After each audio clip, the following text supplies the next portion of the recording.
ジャムジャムラディオ。どうも皆さんこんばんは。ジャミジャミラジオ始まりました。2023年2月17日金曜日21時半回りました。今日はジャミジャミラジオスペシャルアットナイトと題しまして、本日のゲストは〇〇さんということでスペシャルライブを送りたいと思います。皆さん拍手で。寂しいけどね、僕一人だけですけどはいということで今日はねなんと僕の大好きな、尊敬するミュージシャンが来てくれました。紹介したいと思います。松並哲也さんです。イエーイ。よろしくお願いします。松並哲也と申します。はい、本当今日はもう本当にありがとうございます。こちらこそありがとうございます。よろしくお願いします。本当に無理ダメ元でねちょっと頼んでみたんですけど全然ダメ元じゃないです嬉しいはいね、もう今日は本当に素敵な歌が聴けると思いますけどもね。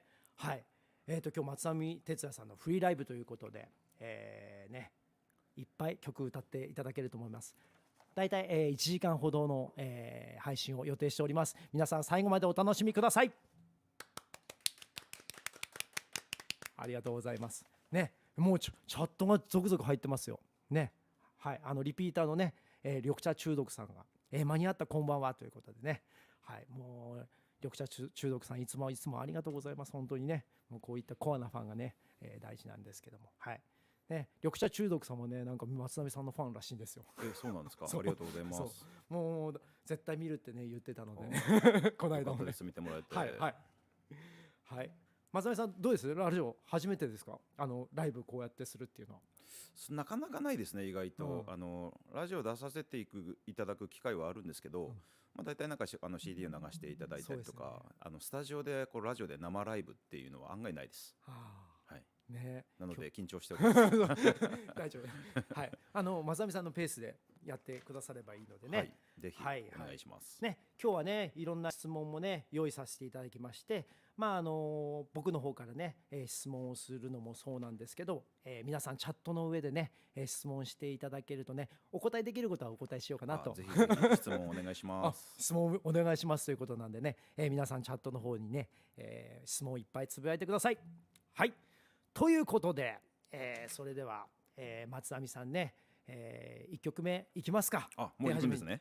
わかりました。いいですか？はい、それではちょっと準備したいと思います。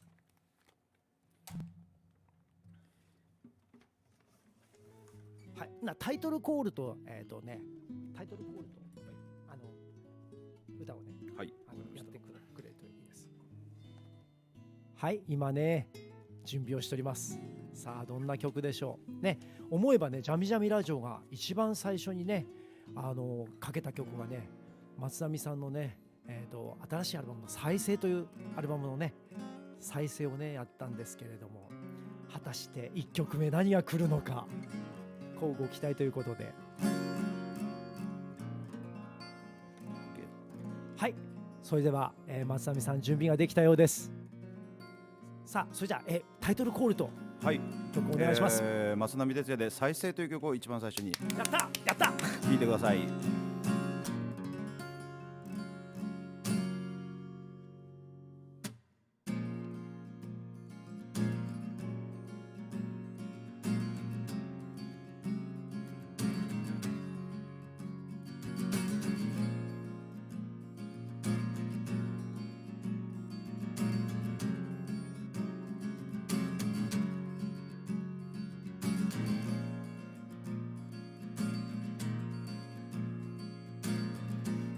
風に放たれてゆくがんじからめの僕の歌声は変わることない世界を映し出すありふれた痛みさ。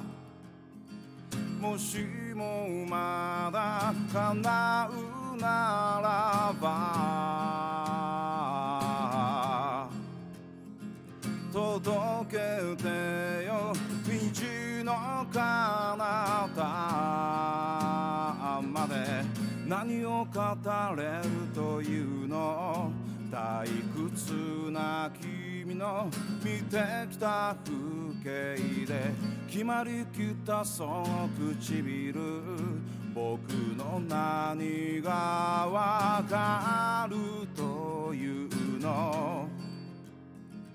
もしも明日会えるならば教えてよ君の絶望も。諦めること諦めたらきっと言えないことも言えるのだろう、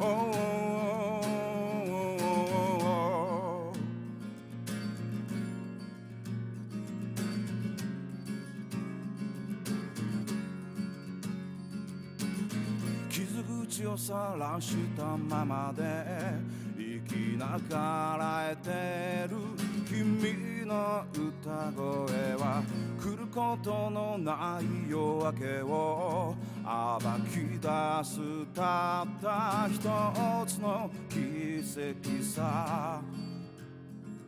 もしも神がいるのならば救ってよ不純だらけの僕を。失われた季節の中きっと見えないものも見えるのだろう、そうさ君のことを忘れなければきっと歌えないことも歌えるだろう、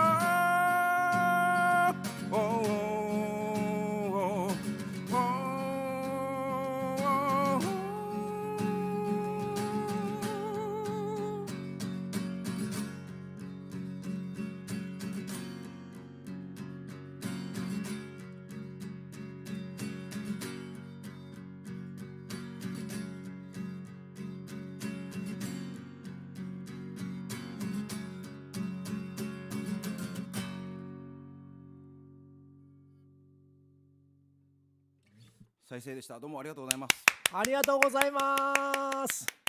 素晴らしい。いやもうこれちょっと僕間近でね聞けて本当に嬉しい。パーソナリティ妙に尽きる本当になんか妙に緊張しますねこういうの。そうでしょいつもこうお客さんを目の前にしてやってるんですけど、なんかこういう空間あんまりないんで新鮮だけど緊張します。ねでもね本当素晴らしい。もう声もねギターもねバッチリじゃないですか今日。良かったです。本当に、はい、まさみさん声ちょっとやっぱり質感変わったねマジで。やっぱでも常に変わってはいると思いますよ。なんかやっぱ年齢重ねてくると声の出方というか筋肉も変わってくるので、それに合わせていろいろ日々研究したりとかしてます。すごい咽頭のね喉の響きがねすごいまろやかで、もうこうヘッドホン取ってもね生で聞いてもね差がない本当にすげえマジでそれはなんかこうちょっとビビりましたなんか他の方がそういう風に観察してなんかいろいろ言ってくれるのはありがたいです。すごく自分では分かんないことあるのでバッチリやね、ありがとうございます。本当にはい。ちょっとねメッセージの方ね紹介したいと思います。はい、チューターセブンさんもね、参加してパチパチと、はい、よろしくお願いしますということでね、今日南本智也さんもね間に合ったと、聞いてみますよ今日ね。南本さんもはい緑茶中毒さん、聞き逃さぬようイヤホンで聞いてますよってはいということでね皆さんね楽しいんですけど、はいねここら辺でねちょっと僕もいくつかね質問をね事前にね、考えてきたんですけど、はい松並さんのね好きなアーティスト、影響を受けたアーティストっていうのをねちょっと知りたいなと思いまして。そうですね、結構気になるとこではあるし、興味があって、僕もなんかね、好きなアーティストを誰に影響を受けてるのかなとかあるんですけど、結構なんかいろいろ聞きすぎていろいろ影響を受けてるので、実際自分では分かんなくなっちゃってて、逆に誰を感じるのかなっていつも聞いて逆に質問しちゃうんですよ。ただ僕ね、まさみさんね、やっぱこんだけギターでいろんなジャンルのものを弾けるからいろんなものをかじったっていうのは分かるんですけど、ルーツになったもの、音楽始まる時ルーツになって影響を受けたもの、そうですね。っていうとやっぱり玉置浩二、安全地帯と井上陽水は初めて聞いたのが小学生ぐらいの時だったんですけど、結構そこがなんか出発点のような気がしてますね。そうか、なるほどね。親が車で聞いてたりするじゃないですか。なるほどなるほど、はい、そういうのでなんかいいなと思って自分でなんかアニメの音楽とかゲームの音楽とか以外でちゃんと歌詞の音楽を聴き始めたのがそれが最初かなっていう感じはしてます。玉置浩二か、はい、なるほどな、ね、でもちょっと雰囲気ありますよ本当に。やっぱでもね、最初に影響を受けてるし聴き続けてるんで、やっぱり自分の中にいっぱい入ってるんじゃないですか、そういう要素が。そうやね、でもほらあんまり玉置浩二のカバー聞いたことないですけどそうっすね、人のカバー自体そんなにやらないですからね。そうか、玉置浩二のカバーは僕には無理だなと思って。そうなのだって玉置浩二聞いた方がいいっすもんだってそうか僕より玉置浩二聞いてくださいって感じそなんで。うかそうか、機会あったらねちょっと聞かせてほしい、俺個人的に。カラオケではよく歌ってますね。そうか、はい、カラオケ行きましょう今度お金取ってなんか玉置浩二の歌をやるのはどうかなと思って、カラオケ一緒に行きましょう。わかりましたはい、ということでね、玉置浩二だそうですけども、はいね、でもね本当に僕玉置浩二とかもそうなんですけど、あとはハードロックの要素、初期の頃って結構ハードロックを僕のフレージングをねアコースティックにこう映してるというか、そういったところ結構色合い濃いなと思って新しいなと思ってね。そうですね、ハードロックもそうですし、90年代を思春期で過ごした人間なので、なんていうかその90年代のオルタナティブミュージックの要素がどこかしら入ってるというか、ご存知の方はいらっしゃると思うんですけど、例えばニールバーナですとか、ああいうカート小判ね、カート小判ね、僕はそこまでニルバーナに関しては聞いてないんですけど、代表的なやつといえばそうニルバーナというか、ああいうなんかちょっとパンクとかハードロックとかにこうオルタナティブな要素が加わったような感覚ですかね。それはすごく体の中にあるなっていう感じがします。なるほどか、あれがそういうのがあって、かっこいいフレーズにつながるやな本当に。そう言っていただけると本当に嬉しいです。もう僕結構初期の時のね曲も好きなんですけど、やっぱでも曲のクオリティ高いな、すごいな。今日ちょっと本当皆さん楽しいですよ本当にね、もうこれからもちょっと引き続きね松並劇場をね楽しみいただけるといいなと思うんですけど、はい、それではね次2曲目いってみましょうか。大丈夫？はい、大丈夫です。いいじゃあ準備しますね。ごめんね一遍たんびねちょっとヘッドホン外してね準備しなきゃいけないのでねはい、次はね何の曲やってくれるんでしょうかね。ハーモニカ使うのかな。はい、楽しみでございますけども、はい、またねタイトルコールの方もねちょっとお願いしたいんですけども、でもこのハーモニカ弾きながらねこのギター弾くっていうのもなかなか大変なんですけどね。でだって歌って感想のところハーモニカって言ったら息ずっと吐き続けてるわけでしょ。そうですね吐き続けながらもなんかちょっと吸ったりとかしてますねもうランニングしてるのと変わらん本当に。あんまりこう息吐きすぎると苦しくなっちゃうんで。そうでしょ。できるだけ少ない息でこうハーモニカを吹くっていうことを心がけてるんですけど、ライブでなんかちょっと興奮しちゃうと息もうすごい吐いちゃって途中でやるよね、酸欠になっちゃったりとかしますはい、音鳴ってきましたね。楽しみですけども、今日は贅沢な夜です本当にね。皆さんやっぱこう寒いとあれですね、ここそこまで寒くないんですけど、寒いとチューニング狂いますよね。そうこの時期が一番ねチューニング合わせづらいですよね本当に。はい、それじゃあタイトルコールよろしくお願いします。はい、2曲目は吹きさらしの感情っていう曲を聴いてください。三日月に引っかかった心残して僕は街を出た誰もいない線路の上タバコふかしながら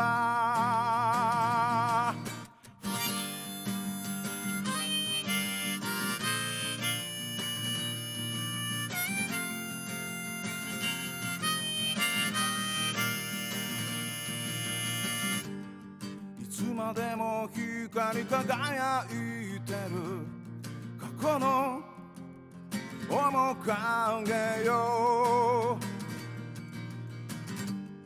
燃え尽きた地図の上にはもう僕はいないから吹きさらしの感情胸に抱え泣きっぱなしの日常駆け抜けてく登りかけてる太陽にらみつけて微笑かけてる愛を焦がしてやれああ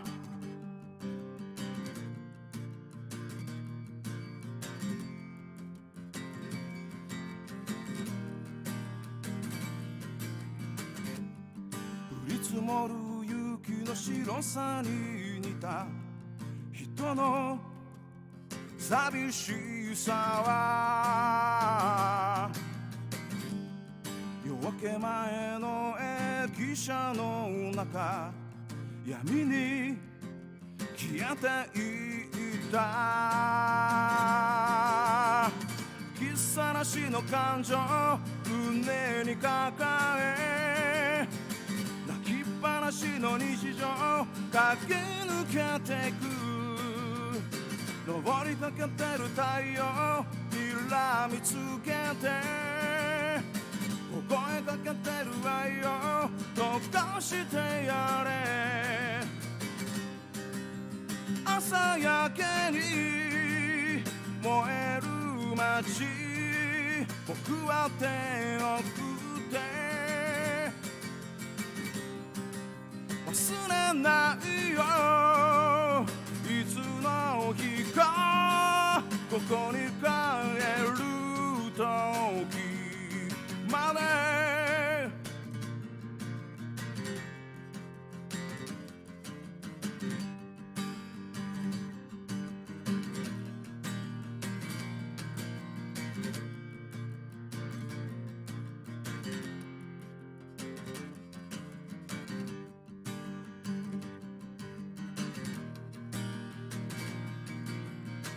吹きさらしの感情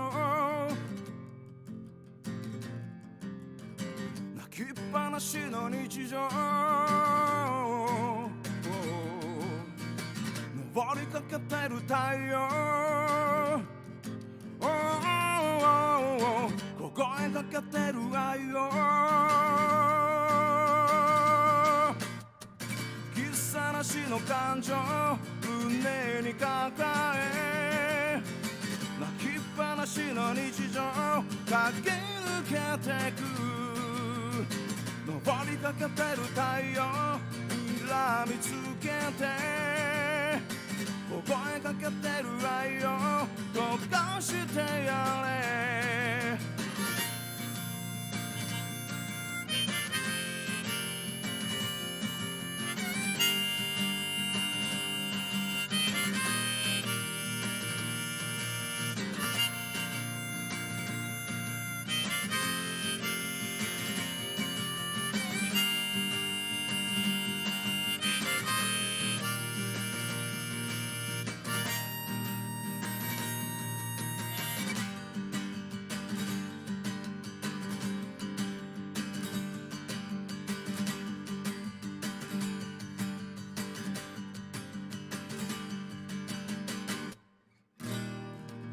どうもありがとうございました。吹きさらしの感情でした。ありがとうございます。素晴らしいすげえな。はい、音すごくいいっすね。もうね、ヘッドホン取っても本当生で聞いてもねどっちでもいけますねあよかったです。ありがとうございます。今日ちょっとすげえ贅沢なライブだ本当に、ね、本当に素晴らしい曲ですけど、吹きさらしの感情ね、はい、僕最近の松並さんの曲聴いててやっぱねすごくメロディーとね歌詞同時に聞こえてね、楽曲の作りしっかりしててシンプルですよね。ありがとう。いい意味でなんか洗練されてるというか、一番嬉しい感想というか、やっぱなんかこうメロディーと歌詞のマッチングが一番大事かなと思ってるんで、なんか同時にこうメロディーとその思い浮かべる風景にこうぴったりの言葉がこうはまればいいなとは思うんですけどね。なんか僕これ本当10年後に聴いてもすごく聴ける曲だと思う。やっぱり残ってほしいですもんね、やっぱ作る側としては。その時だけ聴かれるのは寂しいので10年後も聴いてください。本当ねいや本当なんかトレンドになんか流されないというか、その芯というか、松並さん時代にもそういうこのオーラがあると思うんですけど。そうですね、逆になんかトレンド知らないですね、逆に言えば。なんかあんまテレビとか見ないし。そうか。もしかしたらその僕が20代ぐらいの時のトレンドに従ってるのかもわかんないですけどね。みんなそうかもなとは思うんですけど、50代60代の方はね、彼らが20代ぐらいの時に聴いた音楽が一番影響強いだろうし、なんかそれでいいのかなと思いますけどね。すごいいい曲でした本当に。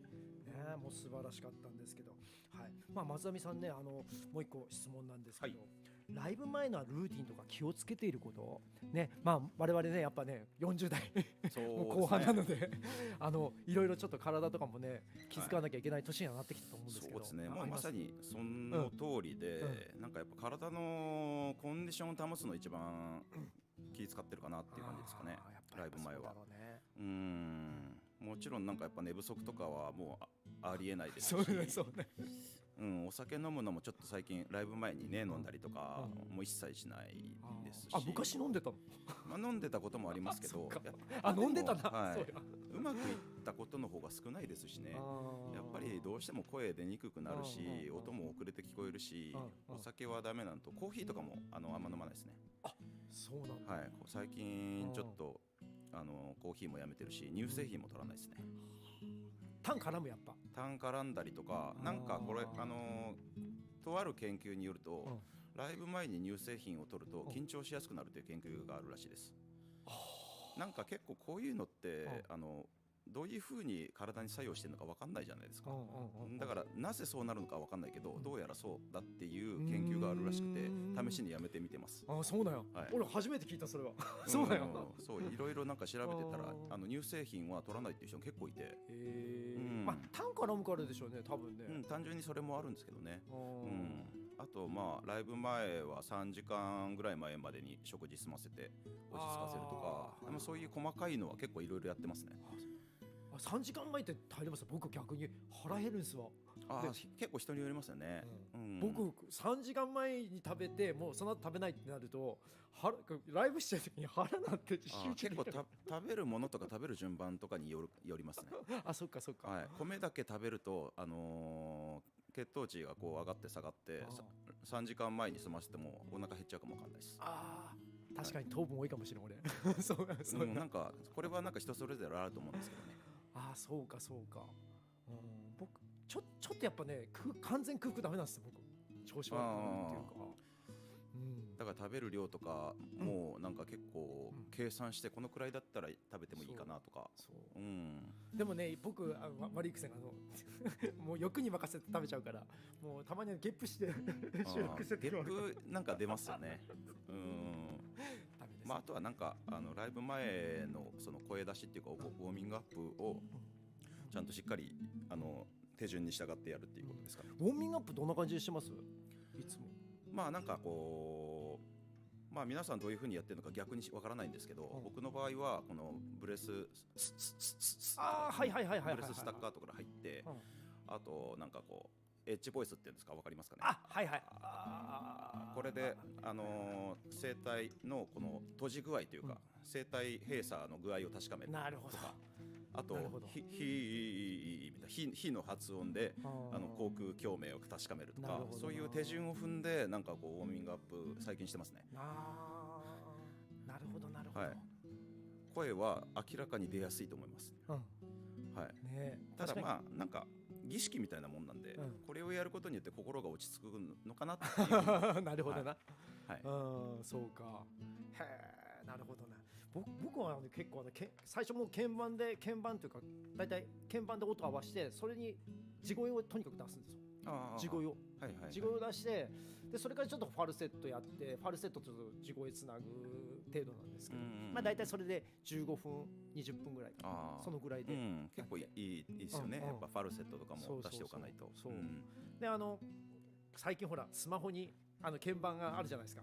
スマホの鍵盤でちょっと音確認しながら、ちょっと音響き具合見て、今日調子いいなとか悪いなとかさ。そうですね、なんか自分の調子を確かめる意味でもやりますよね。そうやっぱそういう感じやな。はい、まあでもそういうのをやり始めてからライブで声を潰すっていうことが少なくなりましたね。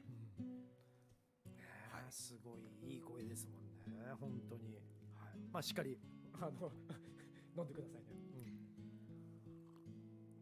ね。はい、チャットの方でもね、皆さんね質問をね受け付けておりますので、皆さんねチャットの方にね質問どしどし、してください。それとこのラジオを聞いて、良いと思った方はぜひぜひチャンネル登録とグッドボタンの方よろしくお願いします。はい、ということでね、どうです？緊張だいぶほぐれました？そうっすね、まあでもなんかほぐれることはないかなと思って、このままいきますね。はいはい、それじゃあ3曲目いきます。大丈夫？早くない？大丈夫？大丈夫です。大丈夫？はい、3曲目いきたいと思います。楽しみです本当に。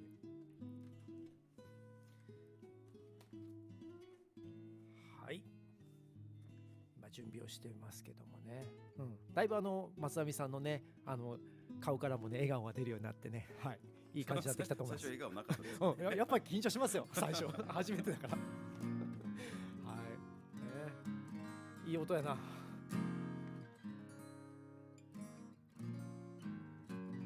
はい、大丈夫です。はい、それでは、よろしくお願いします。はい、これ何曲？3曲目かな。3曲目です。3曲目は幾千っていう曲を聴いてください。はい、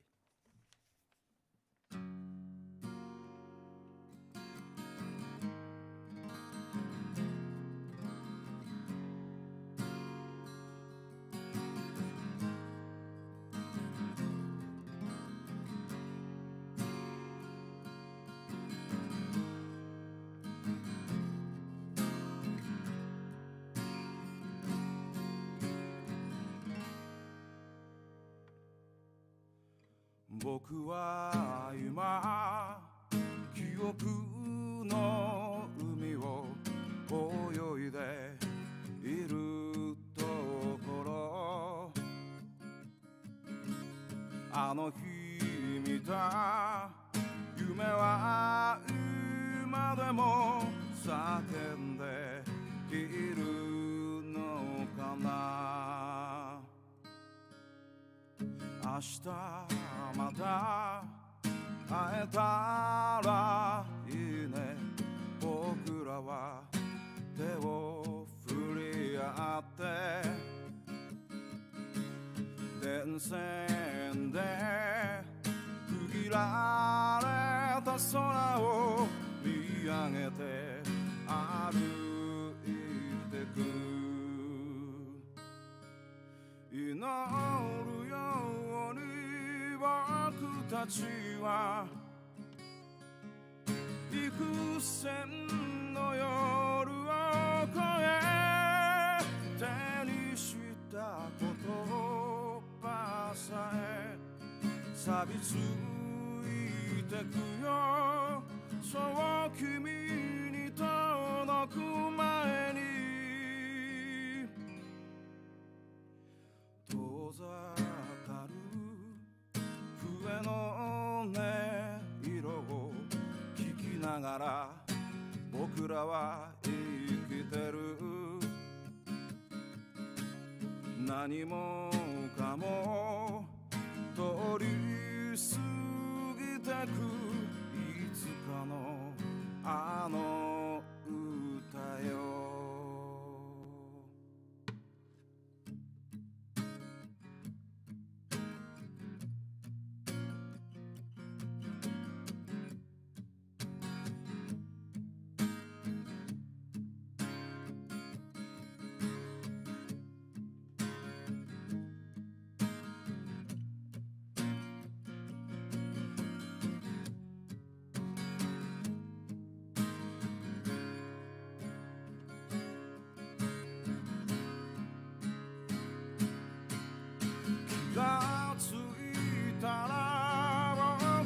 ちは行く線のさを迎えすがりついた愛さえ忘れてゆくよ終わりに向かってゆくよいつの日にか僕たちは幾千の星たちのきらめくあの夜空へ旅立ってゆくよまた君に会いに行くよ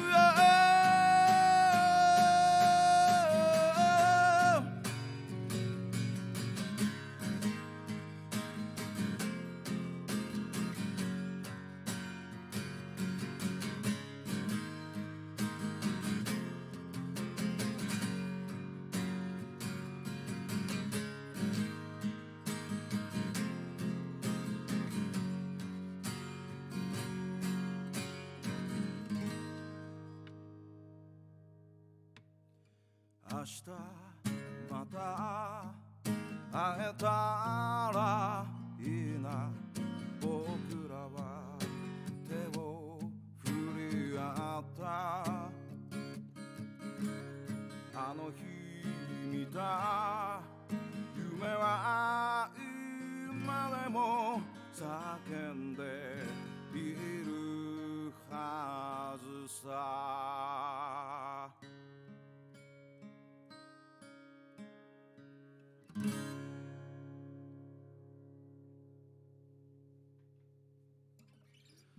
はい、どうもありがとうございました。幾千という曲をお聴きいただきました。素晴らしいです本当に。はい、早速ねチャットの方ね質問来てるんですけど、いいですか？南本智也さんから、音質が、音質良いっていうことでねお褒めの言葉ありがとうございます。で今日は何のギター使ってるんですか？素晴らしい。これはですね、メイトンというオーストラリアのギターですね。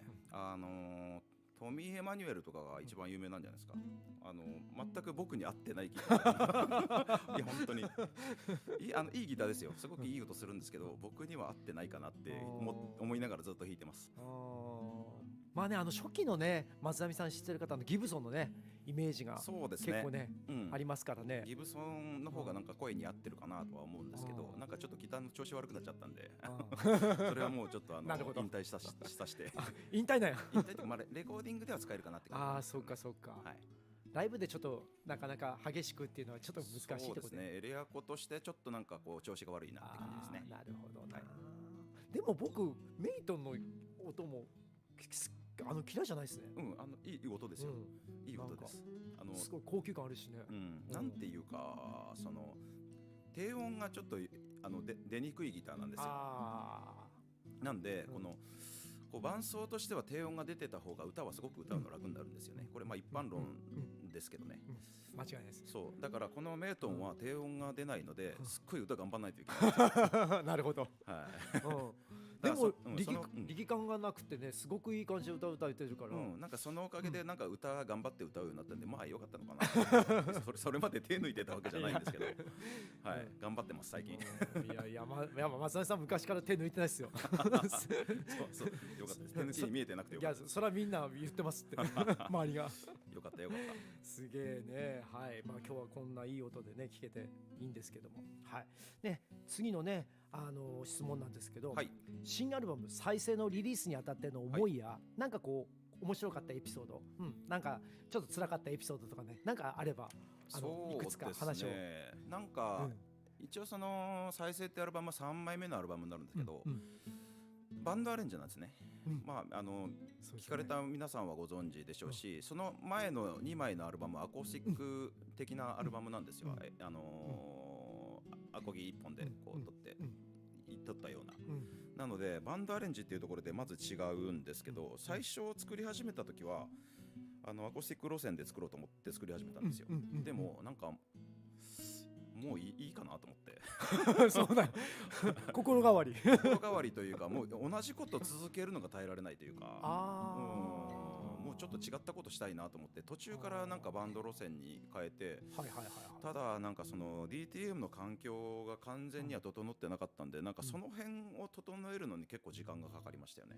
なるほど。なんか機材徐々に買い足していったりとか、必要なものがわからないんで、やっていくうちになんかこれ足りないぞっていうので買い足していって、環境を整えるのにすごく時間がかかりましたね。なるほどなるほど。はい、あと整えたはいいんですけど、その具体的な操作、ね、ソフトの操作方法が分からなくて覚えるのに、勉強するのにすごい時間かかったりとか、その辺もあったんで、実際に撮ってた時間とかミックスしてた時間よりも、その本読んでた時間とかネットで調べてた時間の方がはるかに長くて、なるほどね。はい、延べどんぐらいですかね、延べ8ヶ月ぐらい制作期間かかってるんですけど、3分の2ぐらいはなんか本読んだり、なるほどなるほど、ネットで調べ物してたりしましたね。いや僕すごいなと思ったのは、その聞いた時に以前の2枚のアルバムと決定的に違うのは、ボーカルの取れてる録音のされてる状態の良さ、あれがもうすごいなと思って。そうですね、歌の上手くなったっていうのも多分あると思うんですけど、なんかやっぱり歌取りは、アコースティックであろうとバンドものであろうと、一番気使う部分なので、できれば自分の最高の歌をこう、録音したいと思いますんで、なんか気はすごい使いますよね。今回もやっぱでもうまくいった部分もあり、なんか次回に持ち越しの課題もありで、まだまだよくできるとは思うんですけど、すごく歌が際立ってましたね、今回アルバム聴いて。ありがとうございます。なんかやっぱり歌が聞こえ良くないと意味がないなってね、音楽性的にも、演奏とかアレンジがどれだけ良くても歌がダメじゃ台無しだなと思うんです。ここはやっぱすごいプレッシャーというかなるほどなるほど、なんとしてもいい歌を撮りたいなっていう感じですけどね。いやもうその熱意はすごく僕伝わりました。すげえなと思って。そうですね、やっぱ山川さんもボーカリストですし、録音もずっとやってきてる方なんで、なんか分かっていただけるのかなとは思うんですけど、いやすごいなと。いやそれを自分でねセリフで録音したっていうのはすげえなと思って。そうですね、なんか人に頼む選択肢もなくはないんですけど、自分でやった方が早いっていうので今回は。なるほどなるほど。なんかこう人と録音するのって、その人とこうコミュニケーション取ったり信頼関係を作るのにすごい時間がかかるんですよ。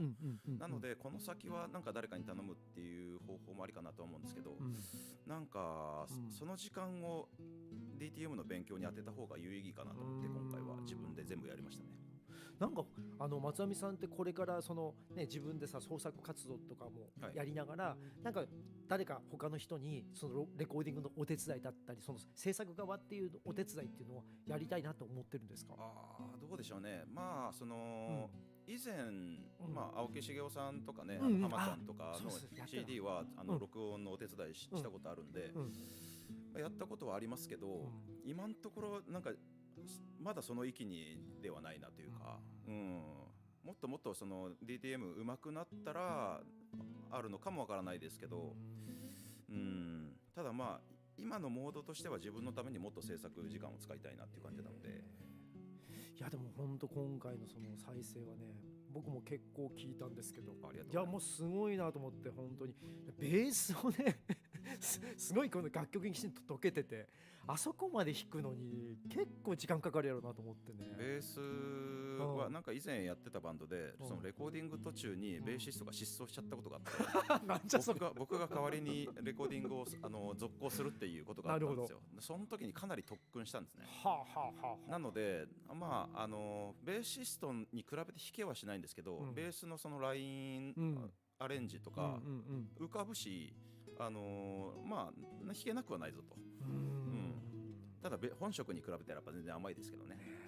だから今回のレコーディングもベース自分で弾きましたけど、何回もやり直しました。いやでもすごいね。ただベースのアレンジ自体は浮かんでくるんで、全てやりましたもんね今回ね。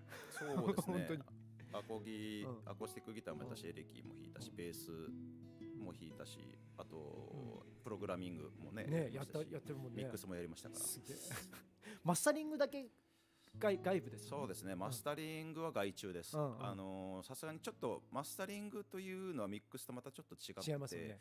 客観的に商品としてどうなのかっていう部分の詰めなので、ここ自分でやるのはちょっと危険だし、なんか作業量が多くなりすぎるので、人に頼んだ方がいいかなと最初から思ってました。ちょっと今回ね、皆さんね、まだまだね、再生ね、発売してますので、皆さんまだ聞いてない方ね、ぜひ聞いてもらいたいですね。本当に。はい。後でね、松網さんの方にリンクとかね、作品の紹介もね、また貼り付けておきますので、ぜひぜひ、はい、ぜひぜひ皆さんね、買ってくださいね。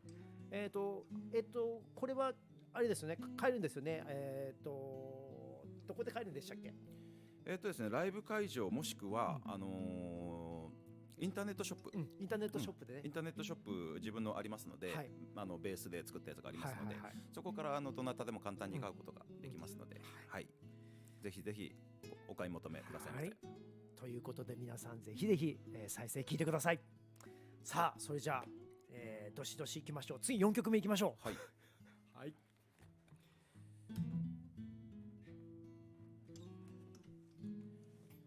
4曲目はちょっと、アルバムに入ってない曲で、アルバムを作った後でできた曲なんですけど、結構難しいんでちょっと間違えちゃったかもしれないね、楽しいですね、なんかねラジオらしいぞ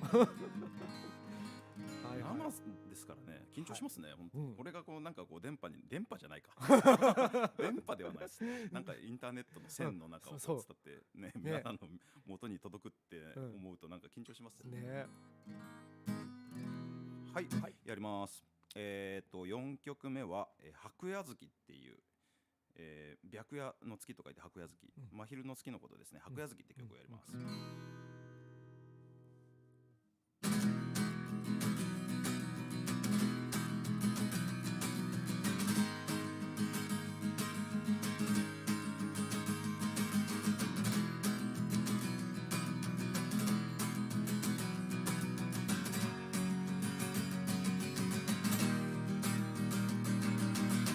赤に風見鳥、花には嵐を、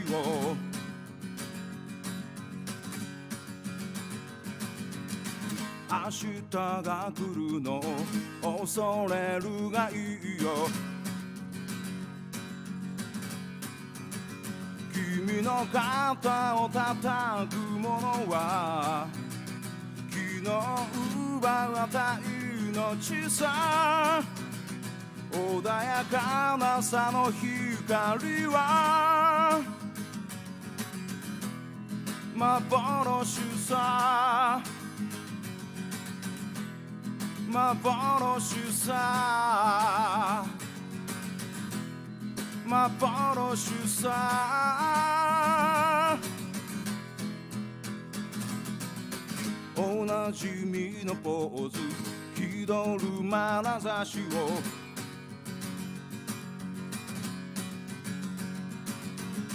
焼き捨てるようにいてつく方よ。僕の祈りをつなぐ言葉はあの日殺した自分さ。眠れぬ夜の叫びは現実さ、現実さ、現実さ。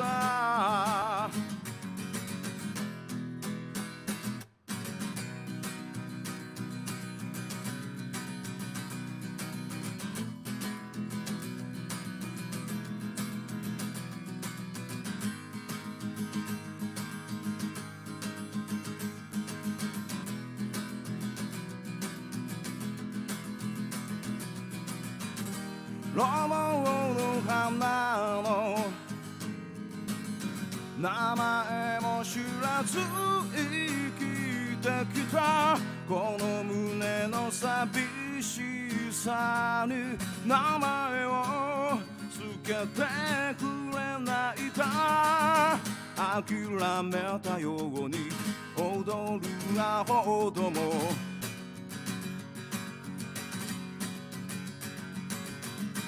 悲しい笑顔が愛しく見えるよ涙こぼれぬように見上げてるぽっかり空に浮かんだ真昼の月の形は真実さ真実さ真実さ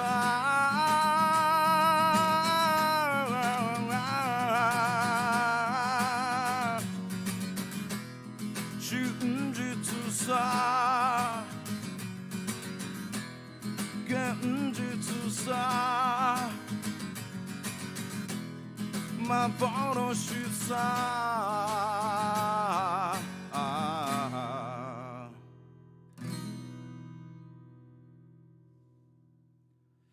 白夜月という曲でした。どうもありがとうございました。素晴らしい。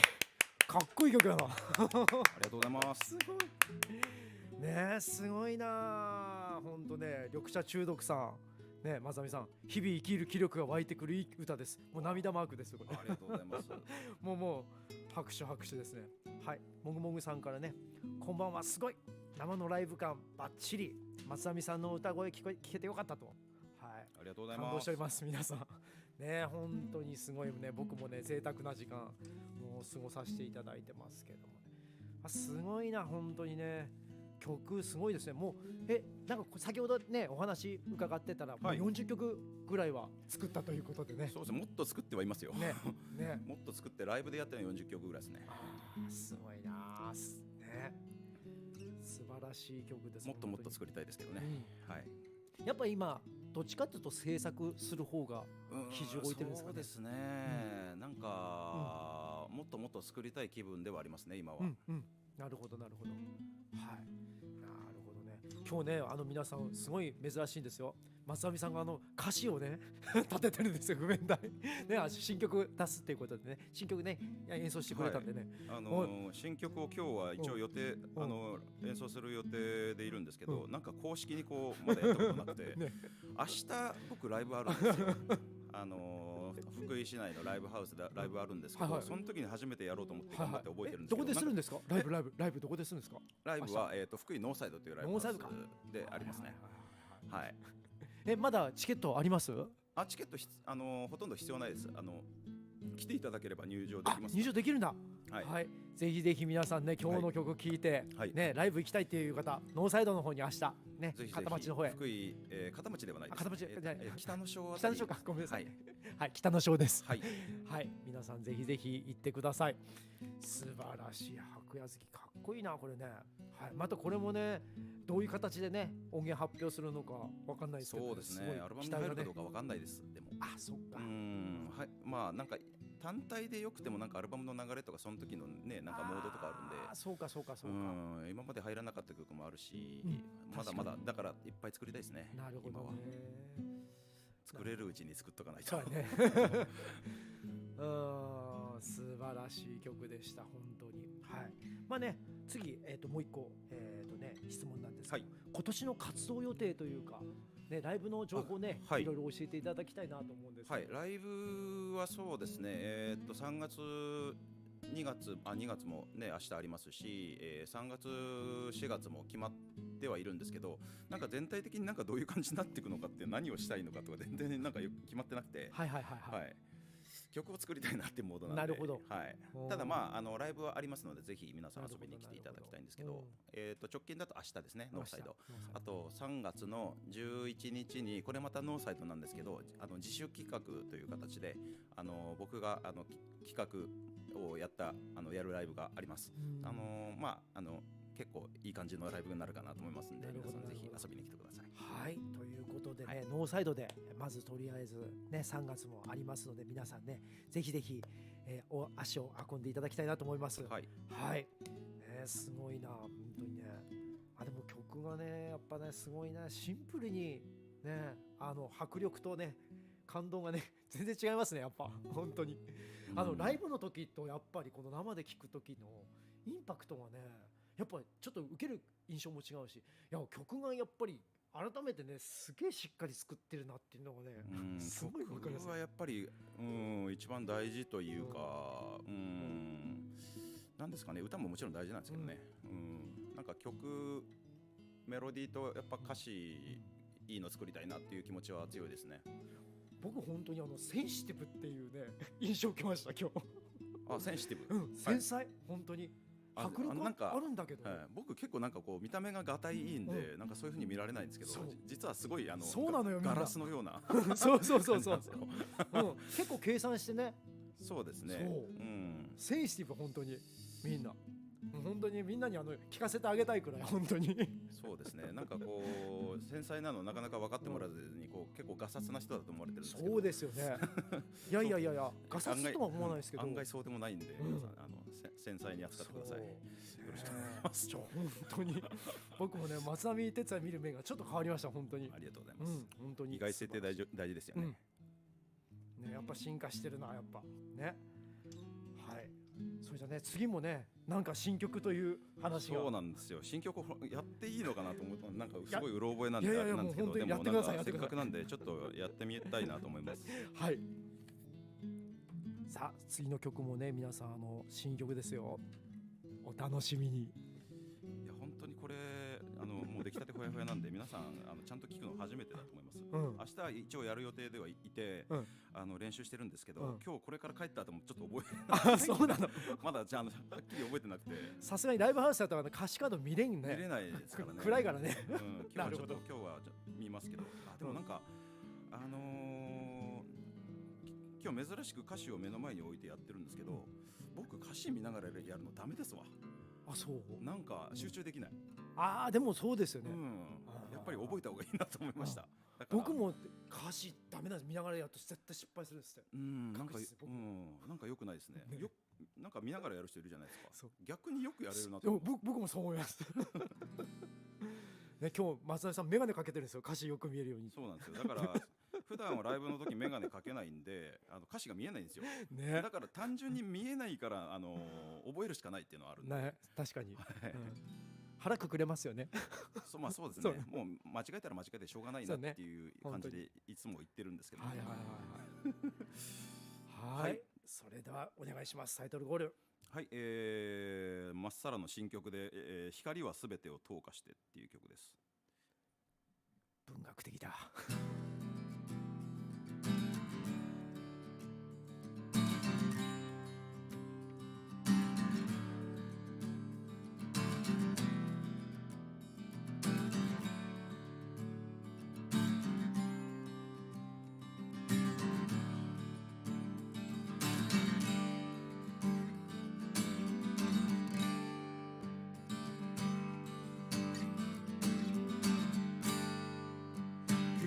深い眠りから目覚めて、終わりのない始まりの中に駆け出してゆく、溶け込んでく君が投げ出されたこの世界は決して果たされない約束のようなもの、そんなもの、魂もこの体も光はすべてを溶かして、苦しみもその涙も照らし出すから泣かないで、その祈りは冷え切った心を動かして、いつの日にか翼になって風に乗るから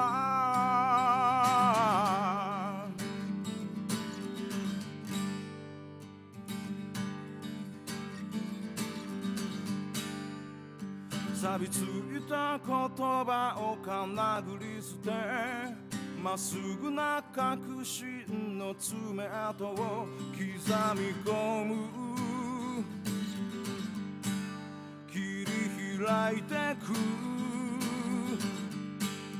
争いも血の鎖も光はの日にか時の果てまでたどり着くから闇を抱きしめた夜も痛みを繰り返す日々も必ず覚えていて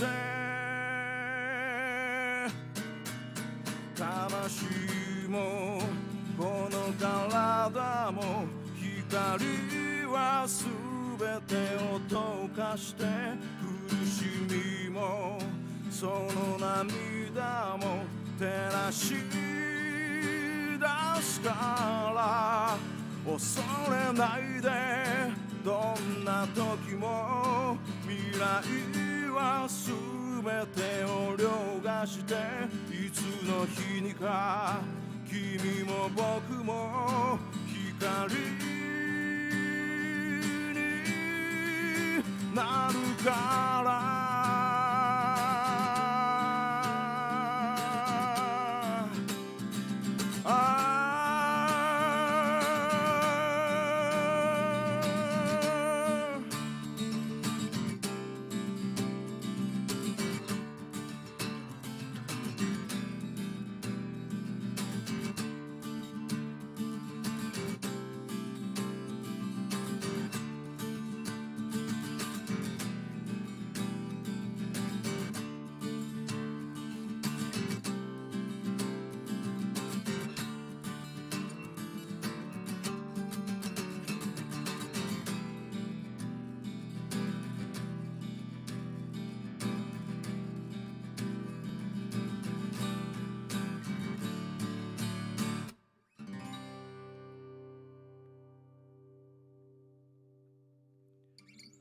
はいどうもありがとうございました新曲で光は全てを透過してという曲でしたこれかっこいいね。ありがとうございますなんかでも緊張しましたけどやれてよかったなって感じですねこれ俺一番好きかもしれない僕個人的に。わあよかったこれベスト。めっちゃ嬉しいですねなんか初めての感想をちゃんといや聞かせて感想本当にいただいてんで本当に嬉しいですねこの曲かっこいいよね。ちょっとみんなつぶやいてつぶやいてちゃうんかいやいや、これはこの曲すごい好き明日のライブでやりますのでちゃんと覚えて、歌詞ぜひ覚えて成功させてくださいこれ。ぜひぜひこれ本当にすごくいい曲。ありがとうございますあこれいいわ。このギターとね歌一つなってます。合ってますかね合ってる。どういい感じじゃない？いい感じでしょほらほらほらほらほらほらありがとうございますマジで感動しまだ俺すごいな。なんかやっぱでもこの曲って成長するんでなんか多分なんかこの先まだまだ変わってくるんじゃないかなっては思うんですけど、今はこんな感じで。すごいね。緑茶中毒さんから贅沢な時間ね本当にその通りですということで、本当にもう今日はね僕は、ね、いい時間を過ごしてる本当にありがとうございますすごいな。やっぱね松並さんをねこう見てるとねもう僕ちょっと新しい曲作るの頑張らなあなって思ってねこの刺激を入れられるんですよいつも本当に。やっぱりね曲作ってる同士だから分かることってあるじゃないですか。なんかこの曲のこの部分がとかなんかそういう話なんか自分では分かんない部分人から聞かされるとすごくよかったなと思って嬉しいなと思います。いいよこの曲はねいい本当に理屈的でかっこいい。そう言っていただけるとどんどん自信になります。これは評判呼ぶと思うよ僕は。よかったです。僕は好きだ本当に。なんか曲ってなんか自分の思ったところとは違ったこう評価になることはあるじゃないですか。自分であんまり良くないなと思っててもなんか好きだって言ってくれる人がいたりとか、めちゃ自分好きなんだけどなんかいまいちだねって言われちゃったりとか、なんかでもそういうものかなとは最近思ってて、あんまりなんかくよくよするのやめました。でも僕が曲作ってて自分がほら作り込んだ時の曲ってさ、はいはいはい、あんまり評判良くないんだよね。わかりますわかります。なんかパッてもう30分とか40分でパンってもう土台できちゃった曲がやっぱ受けますよね。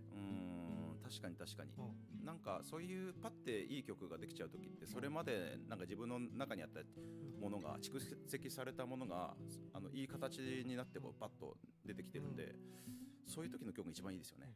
これそうじゃないですか。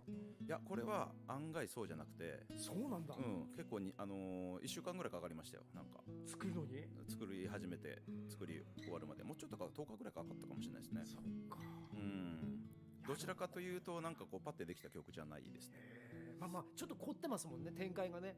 そうですね、ソロのところにはちょっとオクターブ奏法みたいなの入ったりとか。これ結構僕のトレードマークみたいなもんなんで、すっげえかっこいい。これクオリティ高っ本当にありがとう。なんかめっちゃ嬉しいですね。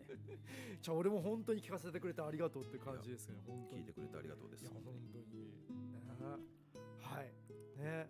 なかなか喉大丈夫ですか？疲れませんか？大丈夫？大丈夫です。大丈夫？大丈夫です。はいね。あとねもう数曲やっていただく予定なんですけれども、はい、しっかり水分を十分とっていただきながら、はいね、皆さん、ジャミジャミラジオをお聞きの皆さんね、もしこのラジオ良いと思った方ね、チャンネル登録とグッドボタンよろしくお願いします。はいね、やってよかったなスペシャルアットナイトね。はいね、もう松並さんにもう来ていただいて本当にありがたい。本当にありがとうございます。はい、僕なんかでも山子さんはですね、活動し始めの頃からなんで、結構福井の中では一番付き合い長い感じ。そうだよねそうだよね。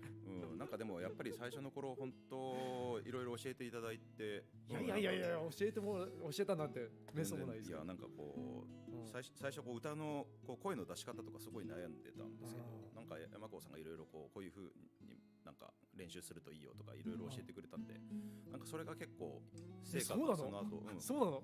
なんか裏声のトレーニングあるじゃないですか。ユバトールさんあれ紹介してもらって、あれ車の中でずっとやってました。すごいでも身になってると思いますね。確かにファルセットすっごい綺麗だったよね。ファルセット苦手だったんですけど、でもやっぱりなんかファルセットやることによってなんか地声も良くなる感じというか、地声今日本当に思ったんだけど、地声にすごいファルセット混じってます。以前とやっぱり違う、なんかちょっとミックスする感覚で歌うと、高い声も出しやすかったりしますよね。すっごい滑らか、もう声聞いてて本当に、はい、耳がノリノリですってね、緑茶中毒さんもね言ってるんです。ありがとうございます。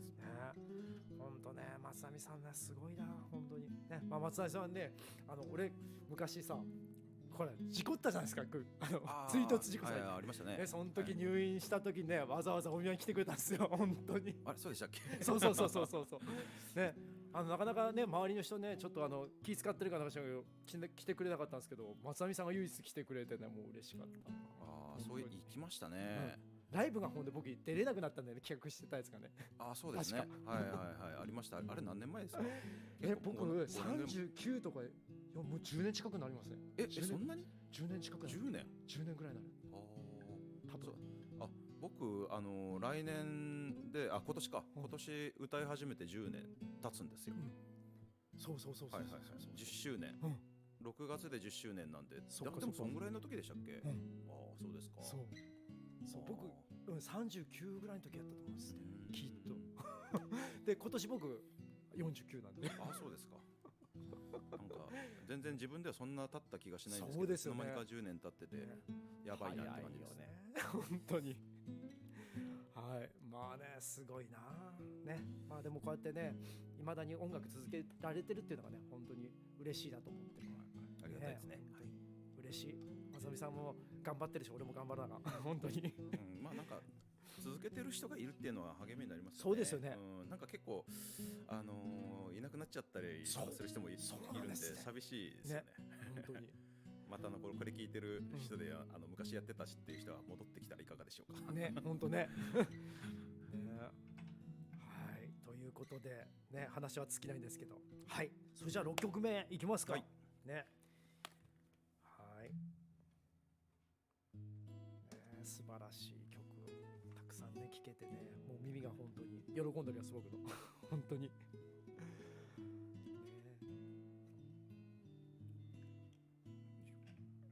チューニングもナチュラルなんですね今ね。昔変速チューニング結構やってましたけどね。今はもう一音下げではありますよ。一音下げは一音下げなんだ。一音下げはもうずっと最初から一音下げなんですけど、変速の曲もあります。オープン D とかですね。そっかそっか。ドロップ D とか。すごい。なんか違うな。違うな。これハーモニカ間違い。ライブあるあるなんですけど、やり始めたらハーモニカのキーが違ってたっていう体験ある方もいらっしゃるかなと思うんですけど、さあってなりますね。血の気が引くような感じ。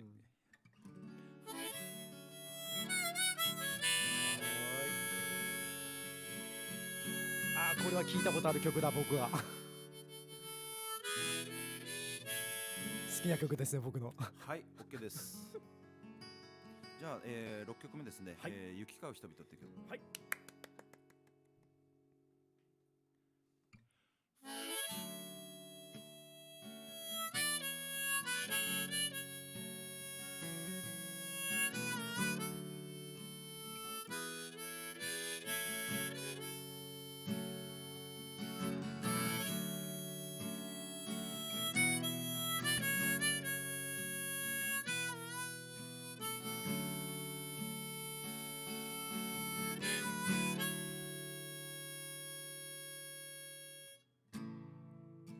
僕の影が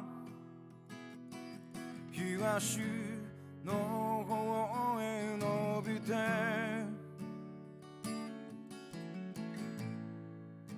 バス停の犬は誰かを待っている。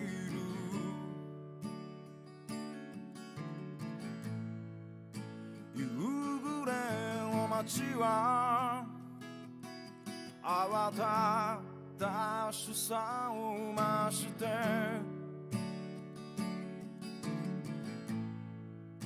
道行く人は誰も皆早足で過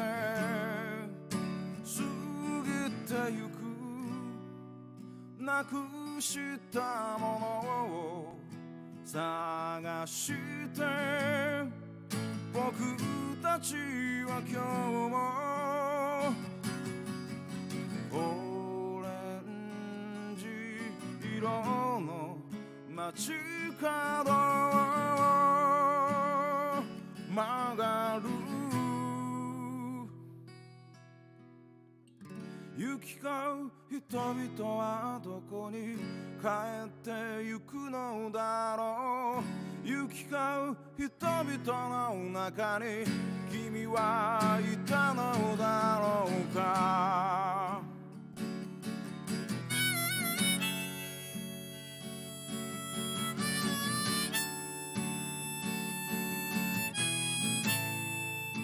悲しみならいつもそばにあるよ。でも君のいない街で今は毎日忙しく生きてるよ。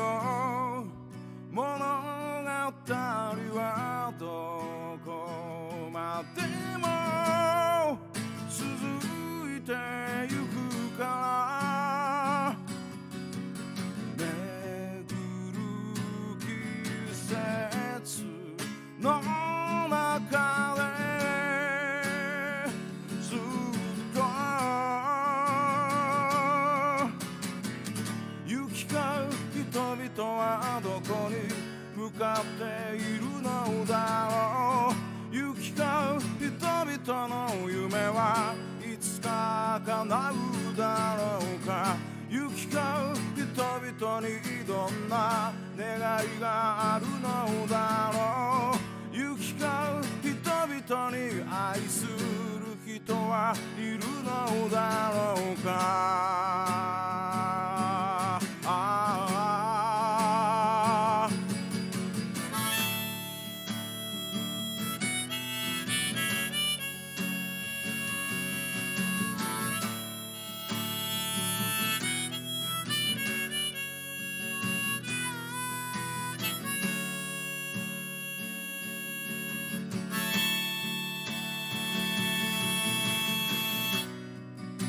忘れられた約束をまだ覚えている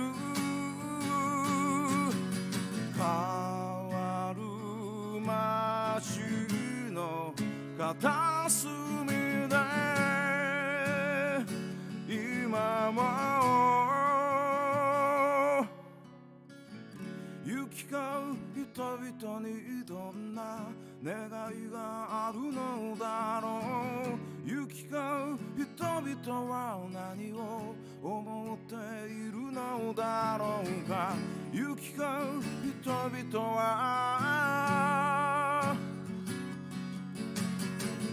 行き交う人々よ行き交う人々はどこに向かっているのだろう行き交う人々の中に君はいたのだろうか行き交う人々はどこに帰ってゆくのだろう行き交う人々の中に君がいてくれた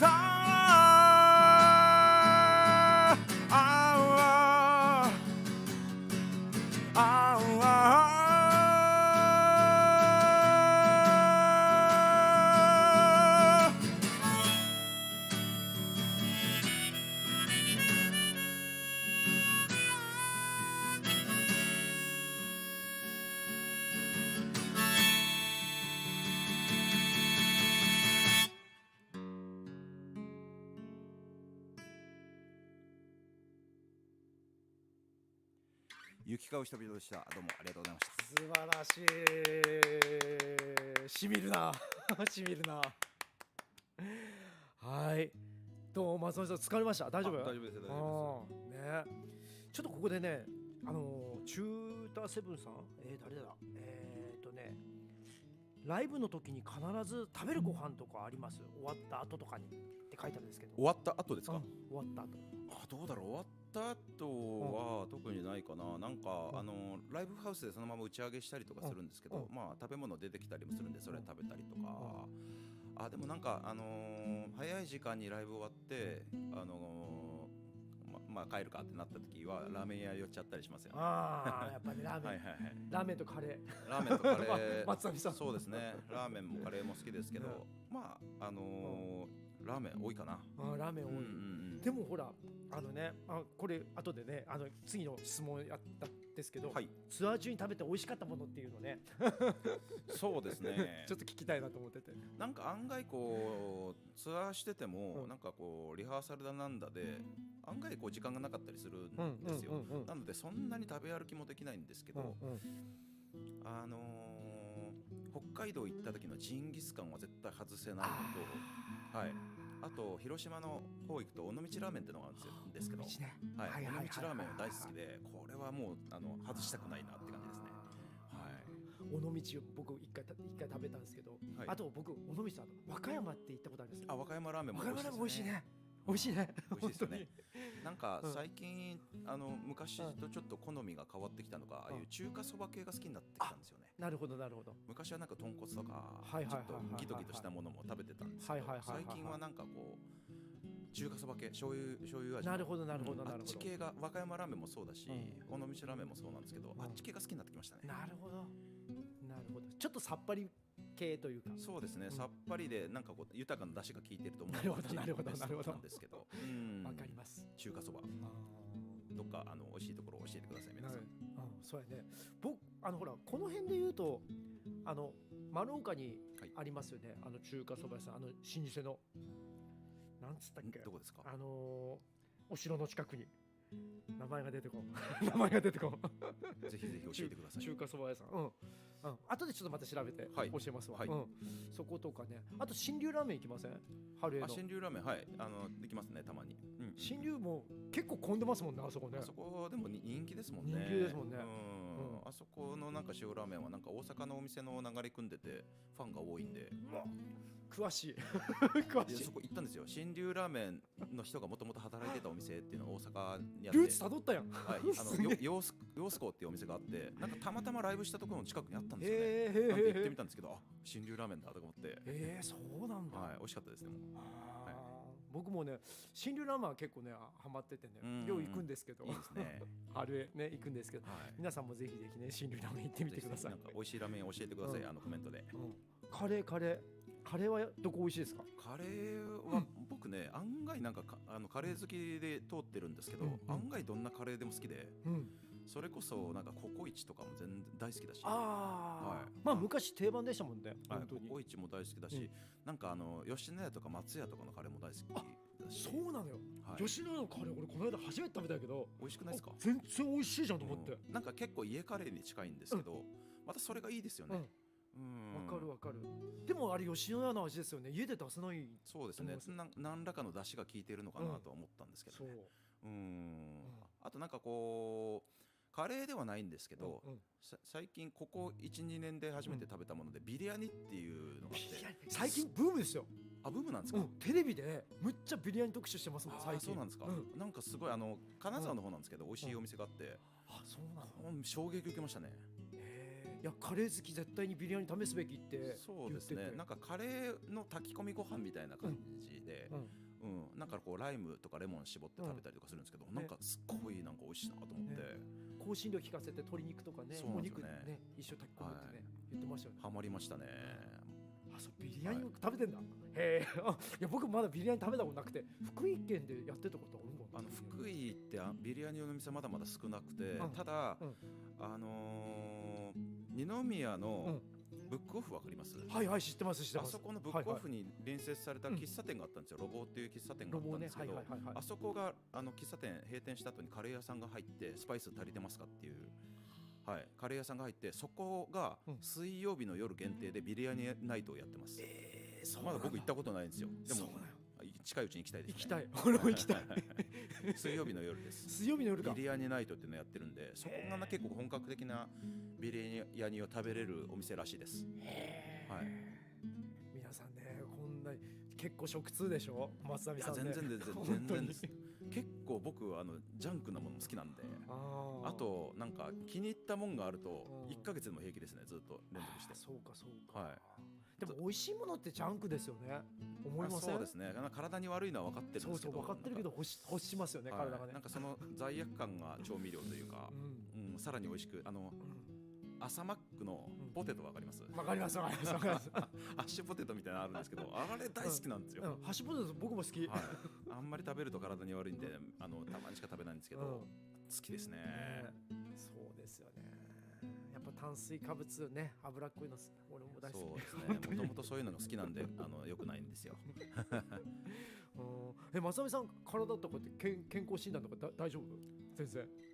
そうですね。なんかおおむね健康なんですけど、タバコもやめましたし、おおむね健康なんですけど、なんか体質的になんか尿酸値が高いっぽくて、そうか。痛風のなんか原因になっちゃうみたいな。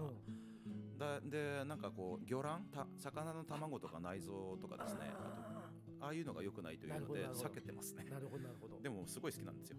明太子とか数の子とか。そうか。でも食べないです。そうか。まあお互いちょっとね、年齢も重ねてきたからね。体気ぃ使わなあかんからね。面白いな。話好きな松並さんといると。このまま2時間ぐらいやってきちゃうけど。特番やりましょうか。ね、本当ね、今度特番しようね。本当に。でも15曲ぐらい歌わなきゃいけないから半分 CD 流していいですか？僕と交換しながらやろうか。いいですね。今度ね。本当ね。1曲ずつ交代で歌いましょう。ね、今度ちょっと待って企画しますのでね、皆さん。ぜひよろしくお願いします。お楽しみということで。はい。ということでね、お時間もね、もうなんやかんやって1時間って言いながらもう1時間20分超えちゃいましたけど、ありがとうございます。それではね、もうね時間も結構まあ来たので最後の1曲となりますけども、よろしくお願いします。ね、もう感動がね本当に収まりません。ね、すごいなやっぱ松並さんな。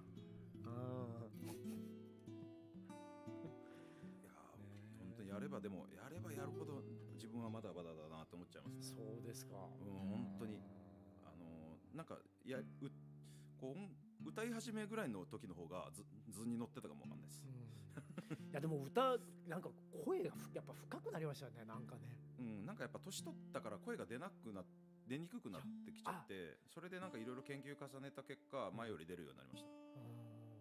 出にくいかなんかね、音が広がったんですよ。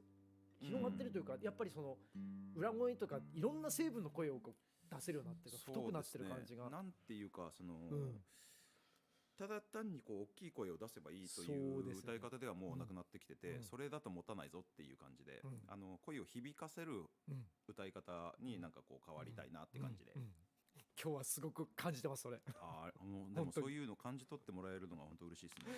あんまりこう人に言わないじゃないですか、こういうこと。最近自分はこういう研究をしてますよとか、あんまりそういうの言うな、ちょっとかっこ悪いんで言わないようにしてるんですけど、なんかでも同じこうボーカリストとして分かっていただけるのは本当に努力した甲斐があったなっていうか素晴らしい、本当に。あんまりこう努力しているのも人に悟られたくないたちなんでいやみんな音聞いたら努力してると分かりますよ。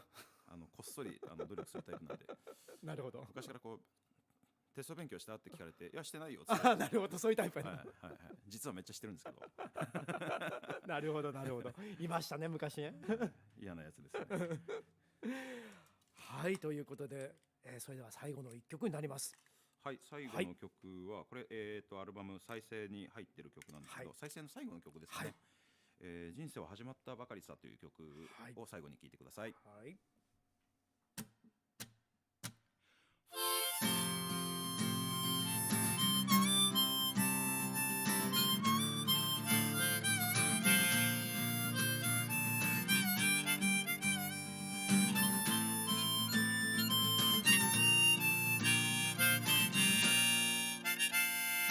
僕らの毎日はなんとなく過ぎてゆき、いつの間にか僕らは大人になってゆくけれど、変わらぬ街並みの中で生きてゆくことが息苦しくなったり奥になったり感じるよ。あの雲の向こうには何があるのだろう、そんなこともいつしか僕らは忘れてしまったの。さあ出かけよう遠くのあの街へ、新しい何かとの出会いを求め歩き出そう。さあ旅立とうまだ見ぬあの場所へ、僕らの人生はやっと始まったばかりさ。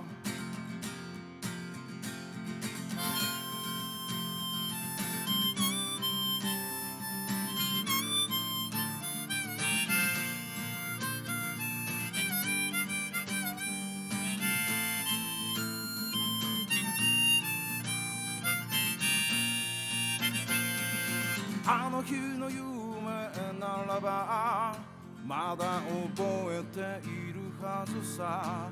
語り合った仲間も知らないうちに去ったけど、僕は相変わらずさまだここに立っているよ。いつでも君が戻って来られるように待ってるよ。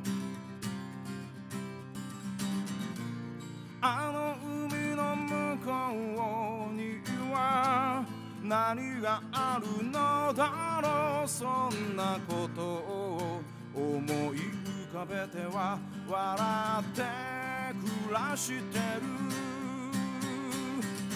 さあ始めよう今日から踏み出そう。遅すぎるこことなんて何にもないから走り出そう。さあ靴を履いていつかの日のように僕らの人生はやっと始まったばかりさ。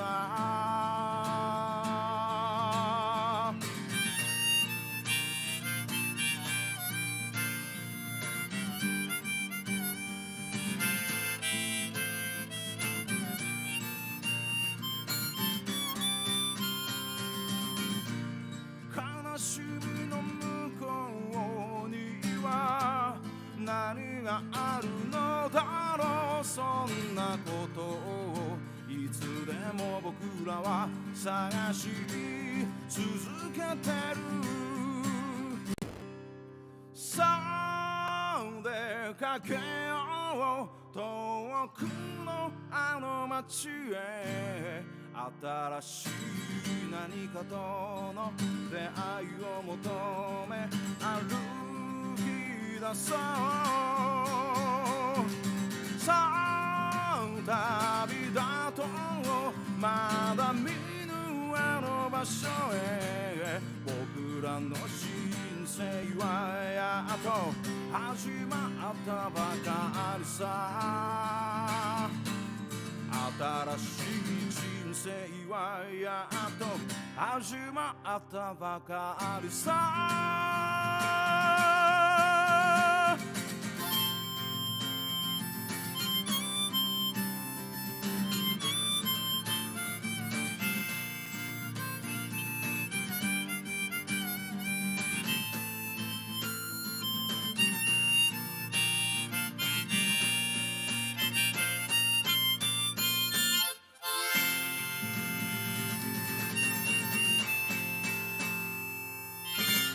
どうもありがとうございました。素晴らしい歌ありがとうございました。松並哲也さん。はい、ジャミジャミラジオ、スペシャルアットナイト、記念すべき1回目は、ゲスト松並哲也さんでした。どうももう一度皆さんでちょっと拍手をお願いします。ありがとうございました。はい、チャットで拍手くださいよ。ありがとう。緑茶中毒さんね。はい、時間がめっちゃ短く感じますと嬉しいです。涙流してます。こいつクソ長えなって感じてもらえるよりは良かったです。いや本当にすごいね。もう素晴らしい曲ね。結構ね今日深い話できたし、あんまりこういう感じでね話し合うっていうのなかったからね。なかなか機会ないですもんね。本当に良かったです。素晴らしい。ちょっとまた遊びに来て本当に。ぜひぜひ本当にまた遊びに来させてください。はい。それではね皆さんね今日ラジオ聞いてね、良いと思った方チャンネル登録とグッドボタンよろしくお願いします。ということで今日は、松並哲也さんでした。はい、それでは皆さん拍手で。どうもありがとうございました。はい。なんか思い残すことない？大丈夫？ライブ遊びに来てください。はい、CD 買ってください。はい。はい。はい、CD もね、はい、皆さんライブもよろしくお願いします。ね、明日ねライブがね。はい、3月の11日にもあります。よろしくお願いします。はい、ノーサイドですよ皆さん。はい。ぜひぜひよろしくお願いします。ホームページあります。はい。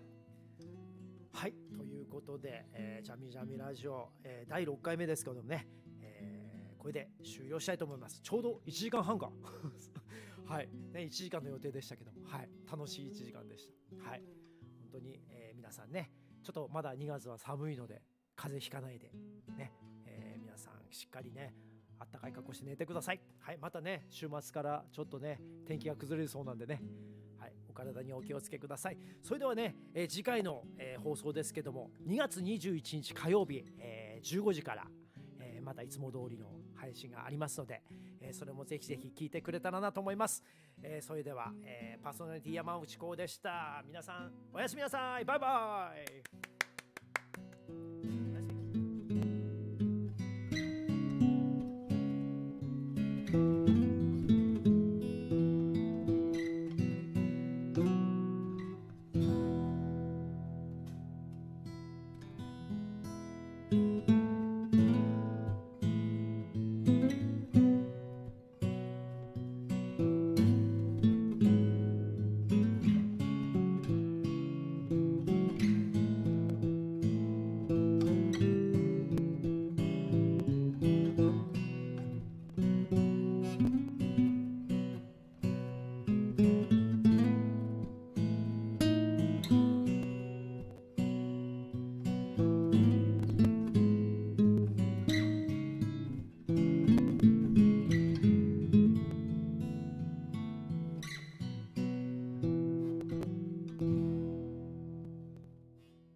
ジャムジャムラディオ